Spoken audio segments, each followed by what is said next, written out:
The New York State Department of Transportation presents the DOT POD. And welcome into the DOT POD. I'm Josh Heller. And I'm Anya Kardos. And we are delighted to have you joining us. Well, during this episode, we took a trip, hit the road to one of New York's most beloved traditions, the Great New York State Fair in Syracuse, New York. Now, visitors flock to the fairgrounds each and every year for the thrilling exhibits, amazing food, and incredible entertainment, but it's no small feat managing the massive influx of people and of traffic. Now, we're lifting the veil today. We're going to take you behind the scenes to uncover how the fair and the New York State Department of Transportation handle these massive crowds and the complexities of traffic flow and any urgent matters that might pop up during the fair, and what kind of innovative strategies they're using to keep this a smooth experience for all fairgoers. To talk about this, we're excited to be joined by Amber Stevens, Emergency Management Coordinator for NYSDOT, and Julie LaFave, who was recently appointed the new director here at the Great New York State Fair. Congratulations, Julie. Thank you. Thank you for having us. Yeah, welcome. Welcome to you both. Well, we'd like to kick things off by getting to know our guests a little bit better. So, Julie, we'll start with you. I guess, again, congratulations on the new position. It's rubber to the road time now, but tell us a little bit about yourself and about your background. I think Amber says it best when I'm drinking from the fire hose right now. Yep. So I've spent the last 20 years of my career in Parks and Recreation. I've always been in the public sector, moved around the country, various states doing that in the field, fell in love with working for the public as well as putting on very large scale events.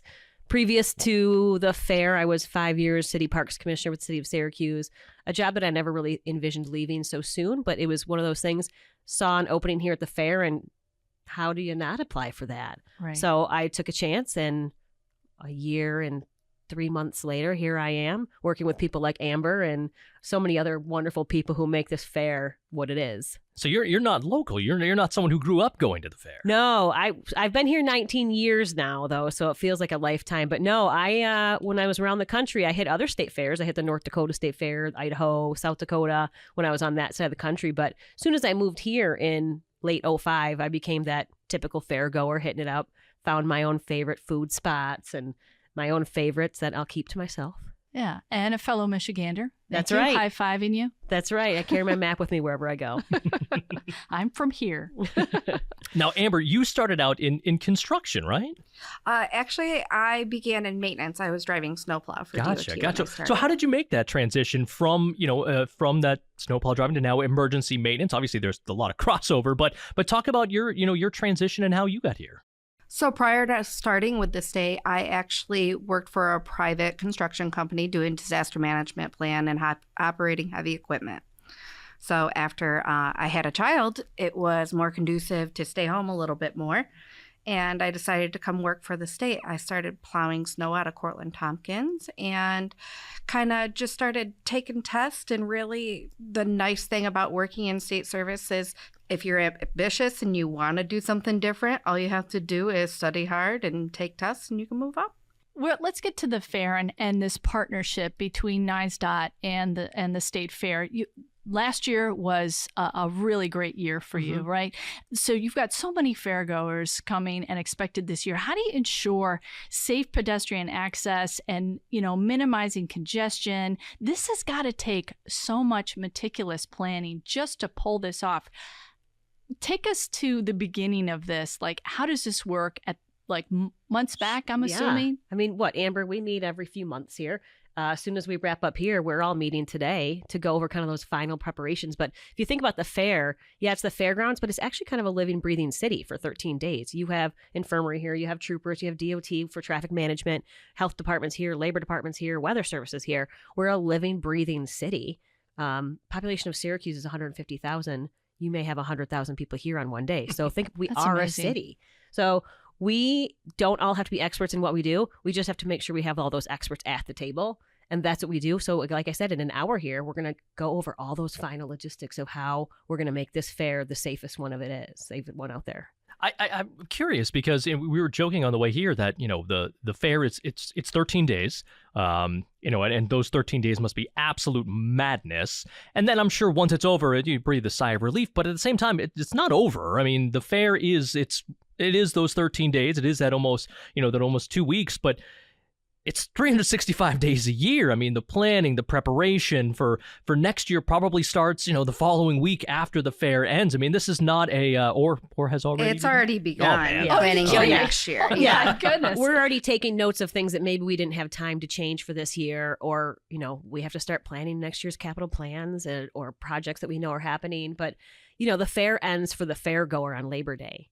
Okay, well, my staff now have to tear down for the next 3 weeks. They're moving every picnic table, and I don't know, I'm sure similar things are happening in your world. Oh, yeah, we're taking down cones and traffic lights and moving message boards around just to try to get things back to normal. All of that stuff that we put up. Yeah, and we're taking fresh notes because we can't wait 6 months down the road to forget what just happened or what we needed to implement change. So it is a year-round progress. The fairgrounds, the fair is 13 days, but we also operate 11 other months of the year here, hosting huge events. So we're making that all happen while at the same time planning for our little city to make sure how it can function well. So, Amber, let's talk about DOT's responsibilities during this time, because all those people that are coming in, not all of them, but most of them are taking vehicles here. And this is going to lead to traffic. This is going to lead to, there has to be constant communication, both internal and external. Internally, so that everybody knows, where these, where the signs need to go up, where, parking needs to be closed. And I mentioned this and you smile. We worked last year on this. I was helping out with the region, with the Syracuse region, and trying to put out information as parking lots filled up, as roads, started to back up, as exits started to get closed. I mean, it's a massive undertaking just because of the influx of people that are going to be coming. So prior to the fair actually beginning, the Region 3, so the 6 counties in Region 3 DOT, they actually all prepare for these different scenarios that we pre-program in the signs to give information to traffic as they're coming in, whether it be parking lots or backups. We put the information on the throughway, on the message boards. It's coordinating a lot of that information. So all the pre-planned messages that we put in there, they are so that we can quickly respond to known scenarios that happen during the fair. We know that at some point there's going to be a traffic backup on the highway, whether it be due to people coming to the fair, whether it be due to an accident or an incident that's occurred on the highway that causes it to back up, or maybe it's the SU game from downtown that backs up coming towards the fair. So there's lots of different incidents to take into consideration. And through experience, we built this cadre of different scenarios to put on the boards to inform the traveling public of what's going on. Julie mentioned all of the agencies, organizations that are represented right here at what becomes, as you say, basically a living, breathing city and entity in and of itself. NYSDOT is obviously represented here. What is your team like? What does that consist of? And tell me about that. Where are you guys based out of? What do we see you doing here? So we have DOT has a couple of different roles here at the fair. One, they have the booths that they do within the fairgrounds, that the public comes and sees everybody. 2, we're doing the traffic management around, which I'll tell you a little bit more about in a little bit. But we also work in a joint operations center, and we work as an ESF1 partner, which is Emergency Support Function 1. So what is a joint? Go into what a joint operations center is. So a joint operations center has a representative from not only the different agencies that are here, but also some of the larger participants that are here. To oversee operations. We try to identify things before they become an emergency to try to divert anything that may occur so that when it does become an emergency, we're already prepared and know how to handle it. Yeah, we meet every morning, and it's called the JOC. Everybody just calls it the JOC for short. But we have a meeting every single morning to go over what happened yesterday and what's going to happen today. And there's always a representative, like she said, from all of these agencies always in there. So from 8 a.m. till about 11 at night, there's always somebody in there. It's a good way to walk the fairgrounds, walk the midway, and then go to this room and you can see the aerial drone shots of everything that's happening and live look at the traffic. We don't want to see that long line of traffic on 690. We had one of those days last year, Amber was a rock star on that one, on that day. It was we knew it was going to happen. I don't think we knew the size and the length of what was going to happen. It was just a huge show across the street during the amphitheater. Now, obviously, that's something you can plan for, you can prepare for. There are scenarios that you need to be ready for. And then there are things that you can't really plan for. Weather. Who knows what's going to happen with the weather? It doesn't rain during the fair. Never. Why would it? Of course not. It's not allowed to rain during the fair. Beautiful and sunny every day, so come on down. But I mean, these are things that, you can, again, be aware of and try to plan for, but there are going to be things that are going to come up. How, you talk about that communication. How is that communication, even if it's not in a morning meeting, but something that happens during the day, just to be able to react to what is ultimately always going to happen? Well, I think Amber touched on it best when she said, we know there are certain situations that have a higher likelihood of happening. So we have those pre-done messages already, not just from your side, but on the fair's end of it, we have pre-drafted messages as well that have been approved by our leadership. So it's a matter of just staying on top of it. Hopefully, we're never going to be blindsided by a storm, right? We're going to have, hopefully, plenty of time notice. So once we know it's notice and we have likelihood of it happening, we just get in that room and talk about what are our options here. How many people are on the grounds? How many people are on the road? We go through everything. Every situation is going to be unique. So, Amber, you said that you wanted to go into a little bit more about traffic control and things like that.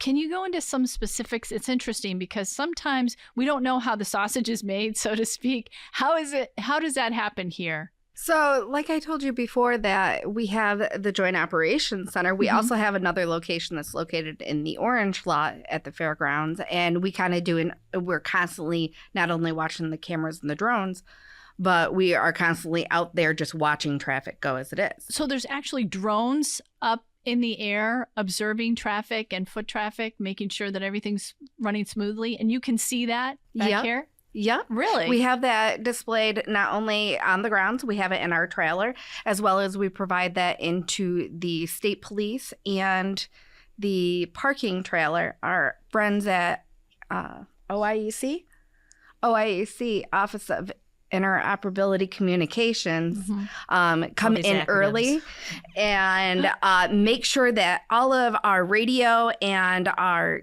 communication aspects are all wired together so that when we need them during the fair, we have them. Because this is all in real time. You have to shift and make decisions like that, yes. Right? Take us through, and this is for both of you guys, take us through a regular, let's do this. Take us through a day in the life during the fair. Let's say it's a Saturday, just for fun. Now, most people, the sun could not ask for a better day. It is perfect because the weather's always great in Syracuse. Amphitheater, non-amphitheater? I'm going to say no. Okay. I'm going to say no just for complication's sake, but I just kind of want to see what a day in the life is like for you guys versus the tens of thousands of people that are here that are having the time of their lives. They're having a great time. Everything's good. Yeah, they're a little frustrated they're in traffic, but you know what? It's fine. It's a Saturday. We're having a great time. This is awesome. This is the highlight of our year, and you guys are putting in the work to make sure that that is the case. And they don't know what goes on behind the scenes. They don't know what's going on with you, and that's by design. Right. But let's find out. Take us through a day. Take us, what time do you guys get here? What time do you guys leave? How many hours are you putting in? What is that sweat equity that's clearly happening that most people aren't ever going to know about? This is awesome. I don't leave. I live here during the fair. I actually do. There's a few of us who live here during the fair. I mean, because the fair closes to the public at 11 a.m., but then all the overnight deliveries have to happen, and then street cleaning happens. And so our day starts at 8 a.m. or so with our meeting in the Jock. And then I think throughout the fair, if I'm carrying a radio, what I'm hearing, I feel like getting people into the fair, right? You can't have a fair if they can't get here. So last year, if I think about it, it was like, okay, Orange Lot, 60% capacity. And you're just hearing, right? That's what I think I hear on the radio. What's our capacity? Oh, ADA lot's full or whatever it may be. And then you hear okay, we're rerouting people here. I think it's a lot, honestly, it's that. Well, and from the DOT aspect, I actually stay in a hotel close to here because of the long hours that I keep during the fair. It's usually somewhere in between 12 and 16 hours a day. I thankfully have tons of people in Region 3 and people come in from throughout the state that help supplement a lot of the time. So I do get to sleep every once in a while. That's important. So not much, I would imagine. Usually Saturdays, we expect a lot of patrons coming that day. So we start out bright and early in the morning asking people to use the parking rides. Centro Bus gives them a nice ride in. We always prioritize the Centro buses coming in over other traffic, actually. So usually we start right out with social media push on the message boards, and we coordinate with the other PIOs to try to push that message early as well. So usually I get to our trailer up on the hill in between 6 and 7 o'clock in the morning. We kind of do an overview, look to see if any of our barrels or cones went flying in the middle of the night that need to be set back up, any of the maybe outstanding issues that need to be addressed from the day before. And I speak with the people up in the trailer to get that done, as well as our state police partners that are up there. And sometimes the Onondaga County sheriffs are up there as well. And we start getting that going. And then usually I take off and come down to our 8 o'clock meeting at the Joint Operations Center, meet with our representative that we have in there. And really, we go over any concerns that are brought up at the meeting or any things that we see may be a problem during the day. We try to get prepared and work through a scenario to go through them. And then based on if this is a Saturday, which is a busier day, we may decide right there at 8 o'clock that we're going to have another briefing that night at 7 p.m. right before the Suburban Park show. Because is it a larger attended crowd? And I know this year, the Labor Day weekend, those should be big shows. So I assume we would talk about later in the day that we're all going to get back together again to talk about getting people in and then how are we going to get them out. Oh, yes. Let's talk about exhibits. NYSDOT has a long connection to the fair with a lot of exciting exhibits. This year, NYSDOT will have five exhibits on display, and we're going to be in the Science and Industry Building. We've got the I-81 Community Outreach Center, which has been relocated to the fair to talk about this being the largest project in NYSDOT's history, which is really reconnecting communities in Syracuse. We've got our modal safety team performing live school bus inspections, and we've got a return of a fan favorite with the large snowblower that kids get to sit in and really experience firsthand. And of course, we have the Workers' Memorial also here to honor workers who were fallen workers who were killed while working on the job. Let's talk about coordinating all of these exhibits, not just NYSDOT, but everybody who comes in here. How does that happen? Not easily. We have a concessions team and a sponsorship team. So concessions is everybody who is here selling something that doesn't fall into the sponsorship category. So first, it's those applications go out in December. So you're thinking about the fair just ended in September, and already in December, we're taking applications for the next year's fair spots. And then we're looking at anybody who was here last year gets first right of refusal, so they get their spot. In the instance of DOT, you guys came to us, whoever is coordinating that exhibit, and said, we want a really big space. We want it in the Science and Industry Building. We're going to do this huge activation. So it was the conversations for that happened really early in the game, but we're excited to see how this comes together. But it's then taking these proposed spots, meeting with our electricians, meeting with our plumbers, meeting with our carpenters, and anybody who would help place those vendors. And then it's putting them on a map. Now it's sending them a quote. Now it's, do you need electricity? Here, put it on this order form. How many inches wide or how many feet wide are you? And we have to keep 20 feet space between you if you're cooking food. It's a complicated system. That's why it takes us from December to August to put it together. We're talking 400 spots. And by the way, one of those spots will be the DOT POD. We'll be set up there and recording a few episodes there as well, so stick around for that. Yeah. Shameless plug. Very exciting. You know, a question that I have, and it's a question I think about whenever I'm dealing with someone who's, so intimately involved with it's just kind of a large and complicated experience like this is. Do you ever get to sit back and enjoy it? Do you ever get, I mean, obviously there are going to be hundreds of thousands of people coming here to enjoy themselves, to take in what is the New York State Fair. Are you going to be able to take a step back at any point, and this is for either of you, at any point and enjoy yourselves for just a brief moment, just take it all in? Or is that something that you'll do in later September when you'll think back and be like, okay, let's take a breath now? I definitely try to take advantage of that. I've said that in my career, there's no greater satisfaction in getting to create experiences and memories, and then you get to sit there and watch people enjoy what you put together.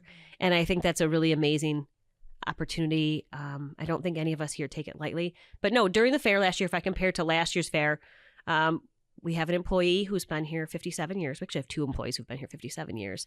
But one of them, every day he and I would hop on the golf cart around the same time each day. And we had this little hill that we have a name for this hill, but we would just go sit there and watch the crowds and watch everything. And it was my favorite time of day. And even going on the towers and counting the crowds during the concerts. That's a really, yes, we're working, we're estimating the crowds, but we're getting to watch all these people who have no idea that we're up in this tower watching them and counting them.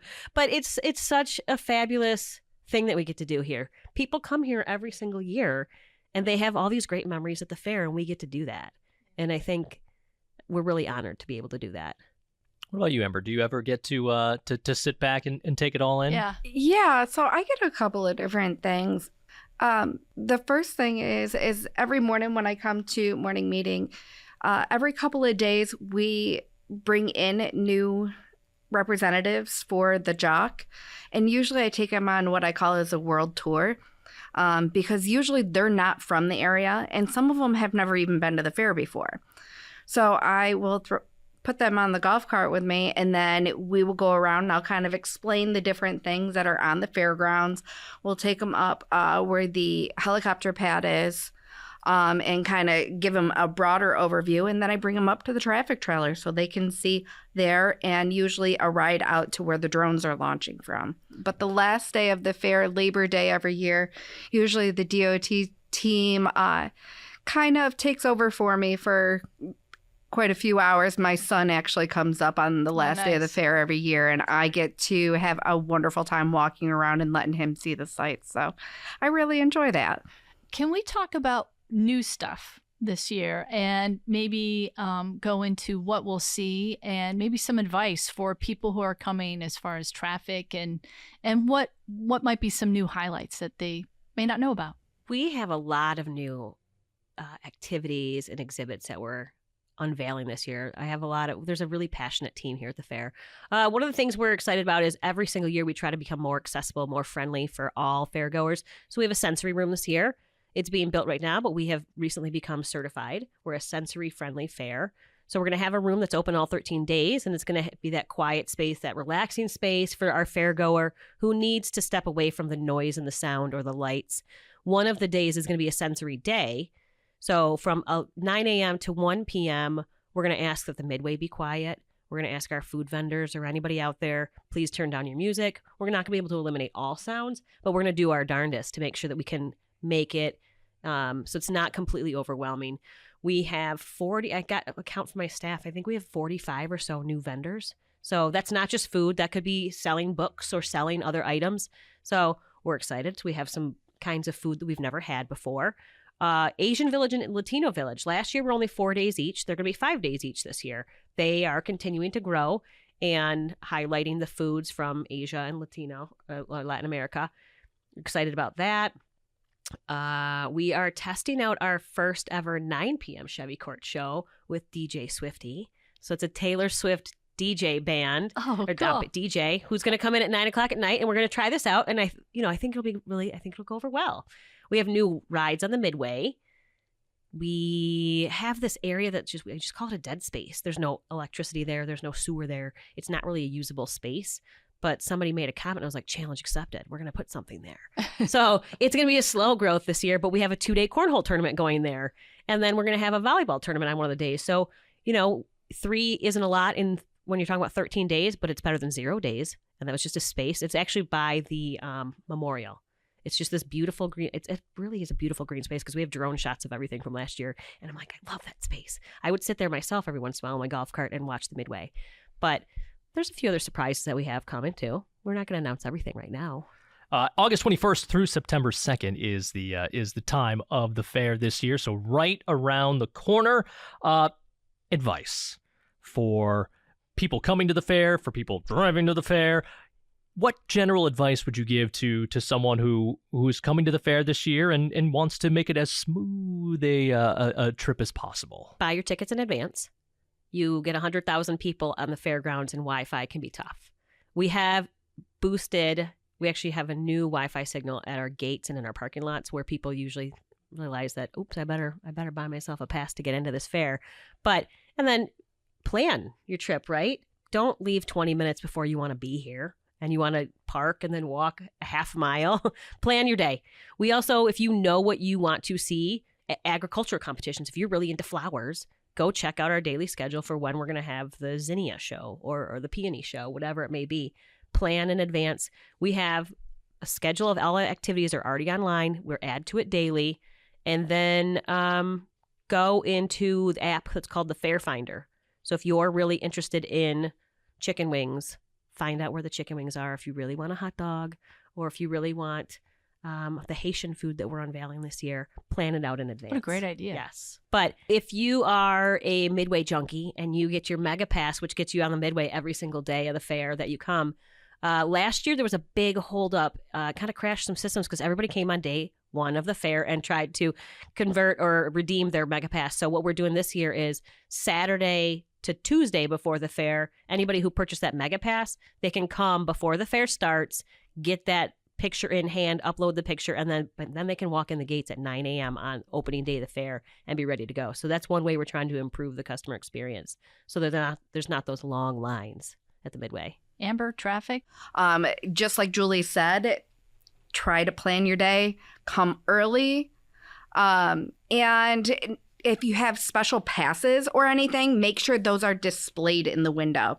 A lot of the time as traffic increases, our state police partners are trying to vet different vehicles to go into different lots. And having those passes displayed, one, will get you to where you want to go, and two, get you there quicker. So those are a lot of the things. There are lots of signs that are being made that are color coded to go with the lots. So if you're asked to go to a different lot, and they say gray lot or pink lot, that'll help you locate those. And a lot of our new scenarios are being updated to use common language because not everybody knows where the pink lot or gray lot is. But there are parking maps as well as fair maps available on the State Fair's website. Take a glance at those and actually identify the locations you want to go to. Link to that site will be on our description. Don't forget, you can also do the park and ride. That is certainly, especially on those bigger days. And you can take the train. You can take the train right here. It'll be stopping just outside the fairgrounds. So you can take Amtrak here as well as the park and ride if you don't want to have to deal with driving all the way here to the fair and dealing with parking there. So just some other ways to try to make it as smooth as possible. Or Centro. Grab the bus. Mm-hmm. Yeah. Oswego is actually making arrangements to people in Oswego County. They're going to provide arrangements for a few days to bring them to the fair. One other thing I'd like to add is when you do park your vehicle, if you could take a picture of where you have parked. Oh, that's a great idea. It'll help you find your vehicle at the end of the day. Yes. Or if you can't, it will help whoever is helping you find your vehicle for you. I bet that happens a lot. That is great advice. Yes.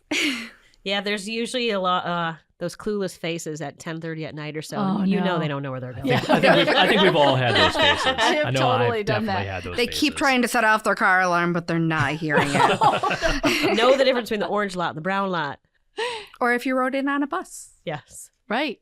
Well, that's just going to about do it for us here from the DOTPOD. Julie, Amber, thank you so much for sitting down and chatting with us and kind of giving us a behind-the-scenes view of what people can expect for the fair, and it all evidence is that this is going to be another great New York State Fair this year. Good luck this year. Thank you. Can't wait to see you guys again here. Thank you. Thank you.